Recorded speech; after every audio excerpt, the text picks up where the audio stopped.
নমস্কার বন্ধুরা, জবাব ডেস অ্যান্ড নিউজ শেয়ারের পক্ষ থেকে তোমাদের সকলকে স্বাগত। তো বন্ধুরা, আজকে আমি কথা বলবো একটি গুরুত্বপূর্ণ সরকারি চাকরির বিজ্ঞপ্তি নিয়ে, যেটা সম্পূর্ণ একদম নতুন আপডেট প্রত্যেকেরই জন্য। এবং এখানে তোমরা দেখতে পাবে ইনকাম ট্যাক্স দপ্তরের পক্ষ থেকে নিয়োগের একটি বিজ্ঞপ্তি নিয়ে আজকে তোমাদের সাথে আলোচনা করব।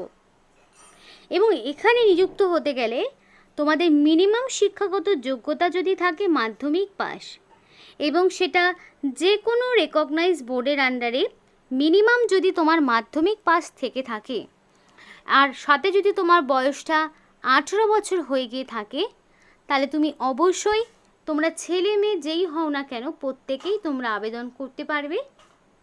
এবং ওয়েস্ট বেঙ্গলের 23 জেলার যে কোনো প্রান্ত থেকেই অ্যাপ্লিকেশন করার সুযোগ রয়েছে। আর এই ভিডিওর মাধ্যমে A to Z যাবতীয় আলোচনা তোমাদের সাথে করব। কিন্তু তার আগে প্রত্যেকের কাছে একটাই রিকোয়েস্ট জানাবো, যে যারা এখনও এই চ্যানেলটিকে সাবস্ক্রাইব করোনি তারা ঝটপট চ্যানেলটিকে সাবস্ক্রাইব করে পাশে থাকা বেল আইকনটি ক্লিক করে দাও, যাতে করে পরবর্তী সমস্ত ইনফরমেশান পেয়ে যেতে পারো। তো চলো বন্ধুরা, দেরি না করে এবার অফিসিয়াল নোটিশ নিয়ে বিস্তারিত আলোচনা তোমাদের সাথে শুরু করব। তো দেখো, নিয়োগটি তোমাদের করা হচ্ছে income tax department, government of India, ministry of finance, income tax ডিপার্টমেন্টের পক্ষ থেকে নিয়োগটি তোমাদের করা হচ্ছে। তো এখানে তোমাদের টোটাল 3 ধরনের পোস্ট রয়েছে। তো এক্ষেত্রে যে 3 ধরনের পোস্ট রয়েছে সেখানে তোমাদের মানে গ্রেড পে বা তোমাদের বেতনটা কি থাকবে সেটা একবার দেখে নাও। তো তোমাদের এখানে মোটামুটি 34,800 মানে 9,300 থেকে শুরু করে 34,800, মানে এখানে তোমাদের সাথে আবার গ্রেড পে থাকছে 4600, মানে পার মান্থ তোমরা ধরো এখান থেকে মোটামুটি 39,000 টাকার মতো পার মান্থ স্যালারি কিন্তু থাকছে। পরের পোস্টের ক্ষেত্রে 20,200, সাথে গ্রেড পে 2400। দ্যাট মিন্স তোমাদের এখানে মোটামুটি প্রায় 23,000 টাকার মতো স্যালারি থাকছে। এবং লাস্ট যে পোস্টটি রয়েছে সেক্ষেত্রেও সেম 20,200 প্লাস গ্রেড পে 1800, এক্ষেত্রেও কিন্তু মোটামুটি 22,000 টাকা পার মান্থ স্যালারি থাকছে। এবারে 3টে পোস্টের জন্য 3 রকমের শিক্ষাগত যোগ্যতা রয়েছে। সবটাই তোমাদেরকে জানাবো যে কারা কারা আবেদন করতে পারবে। আগে বেতনের মানটা বললাম, যেখানে কিন্তু বেশ ভালো মানের একটা বেতন তোমরা দেখতে পাচ্ছ। তো বন্ধুরা, তোমরা এখানে যেই পোস্টে আবেদন করতে চাইছো সেটা কিন্তু গ্রুপ সি পোস্টের আন্ডারে পড়ছে। এখানে পোস্টগুলো গ্রুপ সি পোস্টের আন্ডারে পড়ছে, যেখানে তোমাদের inspector of income tax, tax assistant, multitasking staff, এই 3 ধরনের পোস্ট রয়েছে। তাহলে পোস্টগুলো বোঝা গেল, একটা ইন্সপেক্টর পোস্টে, একটা ট্যাক্স অ্যাসিস্ট্যান্ট এবং একটা এমটিএস পোস্ট। এই 3 রকম পোস্টে তোমাদের নিযুক্ত করা হচ্ছে, যেটা গ্রুপ সি পোস্টের আন্ডারে পড়ছে। এবং এখানে যে এলিজিবিলিটির যে কন্ডিশনগুলো রয়েছে সেগুলো জানাই। তার আগে বলি, এখানে তোমাদের যে বয়সটা সেটা 1/1/2024 অর্থাৎ 1 জানুয়ারি অনুযায়ী তোমার বয়সটাকে কাউন্ট করা হবে, এবং সেটা কাউন্ট করা হবে 18 থেকে 30-এর মধ্যে। 18 থেকে 30-এর মধ্যে তোমার বয়সটা কাউন্ট করা হবে। এটা হচ্ছে প্রথমটা, মানে যেটা তোমার যে পোস্টটা ছিল ইন্সপেক্টর পোস্ট। ইন্সপেক্টর পোস্ট হলে পারে 18 থেকে 30। আর যেটা মাল্টিটাস্কিং স্টাফ এবং ট্যাক্স অ্যাসিস্ট্যান্ট যে পোস্টটি রয়েছে, মানে ট্যাক্স অ্যাসিস্ট্যান্ট প্লাস এমটিএস যে পোস্টটি রয়েছে, সেটার ক্ষেত্রে 18 থেকে 27 হচ্ছে তোমার বয়স। আর 1/1/2024 অনুযায়ী, মানে 1 জানুয়ারি অনুযায়ী বয়সটাকে হিসাব করবে। আর সরকারি নিয়মমাফিক বয়সের ছাড় পেয়ে যাবে। ওবিসি হলে এখানে 3 বছর, এসসি এসটি হলে পারে তোমরা 5 বছরের ছাড়, যেরকমটা থাকে তেমনটা তোমরা পেয়ে যাবে। তো এখানে তোমাদের বয়সের ছাড় যদি দিয়ে থাকে, তাহলে তোমাদের যেটা দাঁড়াচ্ছে একবার বলি। ওবিসি প্রার্থীও, দেখো নোটিফিকেশানটা এমনই ছিল, একটু অস্পষ্ট। তো ওবিসি প্রার্থী হলে তোমরা যেটা ধরো 30 বছর রয়েছে, তাহলে সেক্ষেত্রে তোমরা 33 বছর পর্যন্ত আবেদন করতে পারবে। আর যেটা 27 রয়েছে সেটা 30 বছর পর্যন্ত আবেদন করতে পারবে। আর যদি SC ST প্রার্থী হয়ে থাকো তাহলে 18 থেকে তোমরা 5 বছর, যেহেতু যেটা 30 বছর সেটা 35 বছর পর্যন্ত আবেদন করতে পারবে, আর যেটা 27 বছর সেটা তোমরা 32 বছর পর্যন্ত আবেদন করতে পারবে। আর বাকি যারা ছাড় যেভাবে পেয়ে থাকে সরকারি নিয়মমাফিক সেটা তারা পেয়ে যাবে। কিন্তু 1/1/2024 অনুযায়ী মিনিমাম তোমার বয়স যদি 18 বছর না হয়ে থাকে, 1 বছরও যদি কম হয়, তাহলেও কিন্তু তুমি এখানে আবেদন করার কোনো রকম স্কোপ পাবে না। এবার দেখো, অ্যাপ্লিকেশন করতে গেলে তোমাদের https://incometax.government.in এই যে অফিসিয়াল ওয়েবসাইটটি রয়েছে, এই অফিসিয়াল ওয়েবসাইটের লিঙ্ক তোমাদেরকে ভিডিও ডেসক্রিপশন বক্সে দিয়ে দেব, যাতে করে তোমরা নিজেরাই অ্যাপ্লিকেশনটা নির্ভুলভাবে করতে পারো। তাই অবশ্যই ভিডিও ডেসক্রিপশন বক্স চেক করবে, যাতে করে তোমরা নিজেরাই সেই অ্যাপ্লিকেশনটা নিজেরাই করে ফেলতে পারো।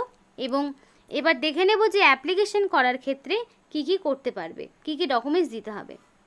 তো এখানে আরও যেটি বলা রয়েছে সেটা হচ্ছে each candidate can submit only one application. That means এখানে যদিও 3 ধরনের পোস্ট রয়েছে, মানে 3 টাইপস অফ পোস্ট রয়েছে, কিন্তু একজন ক্যান্ডিডেট সর্বাধিক একটি পোস্টের জন্যই আবেদন করতে পারবে। একের বেশি মানে মোর দ্যান 1 পোস্টের জন্য আবেদন করতে পারবে না। তাহলে কী হবে, আবেদনটা সম্পূর্ণই ক্যান্সেল করে দেওয়া হবে। তাই একটার বেশি পোস্টে একেবারেই আবেদন করার চেষ্টা করবে না। এবার অ্যাপ্লিকেশন করার ক্ষেত্রে কি কি ডকুমেন্টস লাগবে, কি কি ডকুমেন্টস তোমাকে সেলফ অ্যাটাস্টেড করে আপলোড করতে হবে সেটা একটু দেখে নাও। তো অবশ্যই মাধ্যমিক বা তার ইকুইভ্যালেন্ট সার্টিফিকেট তোমার এজ প্রুফ হিসাবে দিতে হবে। মানে মাধ্যমিক পাশের যে অ্যাডমিটটা রয়েছে সেই অনুযায়ী তোমার যা ডেট অফ বার্থ রয়েছে সেইটাই কিন্তু তোমাকে দিতে হবে। নেক্সট তোমার এডুকেশনাল কোয়ালিফিকেশান, মানে যদি তুমি মাধ্যমিক পাশে আবেদন করো তাহলে তোমার মাধ্যমিক পাশের সার্টিফিকেট, অ্যাডমিট, মার্কশিট দিতে হবে। যদি তুমি গ্র্যাজুয়েশনের কোনো পোস্টে আবেদন করো তাহলে সেমিস্টার ওয়াইজ সমস্ত রকম মার্কশিট, সার্টিফিকেট তোমাকে আপলোড করতে হবে। এবার তুমি যদি স্পোর্টস কোটা থেকে আবেদন করো তাহলে সেই সার্টিফিকেট দিতে হবে, এবং স্পোর্টস কোটা থেকে যদি আবেদন করো তাহলে এক্সট্রা কিন্তু কিছু ছাড় পাবে বয়সের ক্ষেত্রেও। এবার SC ST OBC যদি কমিউনিটির সার্টিফিকেট থাকে তাহলে তোমাকে সেটা অবশ্যই আপলোড করতে হবে। নইলে ভ্যালিড সার্টিফিকেট যদি তুমি দেখাতে না পারো তাহলে তোমাকে কিন্তু UR ক্যাটাগরি হিসাবে আবেদন করতে হবে। তাহলে কিন্তু তুমি জেনারেল ক্যাটাগরি হিসেবে আবেদন করতে পারবে, মানে ক্যাটাগরি ওয়াইজ বয়সে কিন্তু কোনো রকম ছাড় পাবে না। এবার ভ্যালিড আইডি প্রুফ হিসাবে তুমি Aadhaar card, driving licence, passport, PAN কার্ডের মধ্যে যে কোনো একটি তুমি অনলাইন অ্যাপ্লিকেশন করার সময় আপলোড করতে পারো। তো এই ডকুমেন্টসগুলো তোমাকে আপলোড করতে হবে অনলাইন অ্যাপ্লিকেশন করার সময়, তাই ডকুমেন্টসগুলো অবশ্যই রেডি রাখবে স্ক্যান করে। তো এখানে অ্যাপ্লিকেশন যারা করবে তারা অবশ্যই 5 তারিখ মানে 5 অক্টোবরের মধ্যে কমপ্লিট অ্যাপ্লিকেশন সাবমিট করে ফেলবে। রাত্রি 12টা পর্যন্ত তোমাদের হাতে সময় রয়েছে। নির্দিষ্ট যে অফিসিয়াল ওয়েবসাইটের লিঙ্ক তোমাদেরকে দেওয়া হবে সেই লিঙ্কে গিয়ে নির্দিষ্ট ডেটের মধ্যে তোমাকে আপলোড করতে হবে, মানে অনলাইন অ্যাপ্লিকেশন কমপ্লিট করতে হবে। এবং আরেকটি বিষয় মাথায় রাখবে, এখানে কোনো রকমের এডিট উইন্ডো দেওয়া হবে না, সুতরাং তোমরা কিন্তু এডিটের কোনো রকমের সুযোগ পাবে না। তাই অ্যাপ্লিকেশন যখন করবে সেটা একদম নির্ভুলভাবে অ্যাপ্লিকেশন করার চেষ্টা করবে। আর একটা বিষয় বলে রাখি, একের বেশি সাবমিট তো একদমই করবে না, এবং যা যা ডকুমেন্টস রয়েছে সেগুলো কিন্তু পরবর্তীতে ডকুমেন্ট ভেরিফিকেশনে তোমাকে দেখাতে হবে। কারণ এখানে পরিষ্কার বলা রয়েছে শর্টলিস্টেড ক্যান্ডিডেটকেই ডকুমেন্ট ভেরিফিকেশনে নির্দিষ্ট ডেটে তোমাদেরকে ডেকে নেওয়া হবে, আর সেটা এদের অফিসিয়াল ওয়েবসাইটে আপলোড দেওয়া হবে। অর্থাৎ এখানে কোনো রকমের লিখিত পরীক্ষার হওয়ার চান্সেস নেই এবং ইন্টারভিউ হওয়ার চান্সেস নেই। আর ইন্টারভিউ হলেও তোমাকে তোমার পোস্ট সংক্রান্ত কিছু শর্ট কোশ্চেন জিজ্ঞেস করতে পারে। আর শর্টলিস্টেড ক্যান্ডিডেটের নাম এদের অফিসিয়াল ওয়েবসাইটে তোমরা পেয়ে যাবে, আর তাদেরকেই কিন্তু পরবর্তীতে ডকুমেন্ট ভেরিফিকেশনে ডাকবে। প্রত্যেককে কিন্তু ডাকা হবে না, সেটা পরিষ্কার নোটিফিকেশনে মেনশন করে দেওয়া রয়েছে।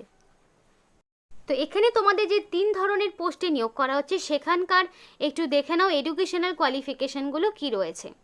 তো ইনকাম ট্যাক্স ইন্সপেক্টর যে পোস্ট রয়েছে সেক্ষেত্রে ডিগ্রি ফর্মে রেকগনাইজ ইউনিভার্সিটি, দ্যাট মিন্স তোমার এক্ষেত্রে হতে হবে গ্র্যাজুয়েট।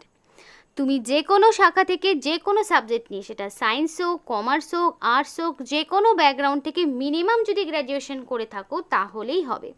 কোনো রকমের কম্পিউটারের নলেজ বা আদার্স কিছুই লাগছে না, শুধু নর্মাল গ্র্যাজুয়েশন হলেও তুমি আবেদন করতে পারবে, সেটা প্রথম পোস্টের ক্ষেত্রে। এবার দ্বিতীয় পোস্টের ক্ষেত্রে হচ্ছে ট্যাক্স অ্যাসিস্ট্যান্ট, যে ক্ষেত্রে সেমভাবে গ্র্যাজুয়েশন, সেটা সায়েন্স হোক, কমার্স হোক, আর্টস হোক, যে কোনো ব্যাকগ্রাউন্ড থেকে মিনিমাম গ্র্যাজুয়েট তোমার হতে হবে। এবং এটাতে যেমন ডাটা এন্ট্রির একটা স্পিড লাগবে, মানে পার আওয়ার 8000 কি রিপ্রেশনের একটা তোমার স্পিড লাগবে। এবং দেখো তোমাদের এখানে যেটা মাল্টিটাস্কিং স্টাফ রয়েছে সেক্ষেত্রে তোমার লাগছে মাধ্যমিক পাস। দেখো পরিষ্কার মাধ্যমিক পাস বলা রয়েছে। মিনিমাম মাধ্যমিক যদি থাকে তাহলে তোমরা অবশ্যই আবেদন করতে পারবে। আর এটা যে কোনো রেকগনাইজ বোর্ডের আন্ডারে হতে পারে। তার মানে কি তোমরা একটি পোস্ট মাধ্যমিক পাশে পাচ্ছ এবং প্রথম দুটি পোস্ট তোমরা গ্র্যাজুয়েশনে পাচ্ছ। উচ্চ মাধ্যমিকের কোনো পোস্ট নেই, মিনিমাম মাধ্যমিক থাকলেও তোমরা আবেদন করতে পারবে। কিন্তু এই তিনটে পোস্টে একসাথে কিন্তু আবেদন করতে পারবে না, যে কোনো একটি তোমার চুজ করতে হবে, যেটা তোমার জন্য অ্যাপ্রোপ্রিয়েট সেই পোস্টটাই তোমরা চুজ করবে এবং নির্দিষ্ট সময়ের মধ্যে অর্থাৎ 5 তারিখের মধ্যে 5 অক্টোবরের মধ্যে কমপ্লিট অ্যাপ্লিকেশন তোমাকে সাবমিট করতে হবে। আশা করি বুঝতে পেরেছো।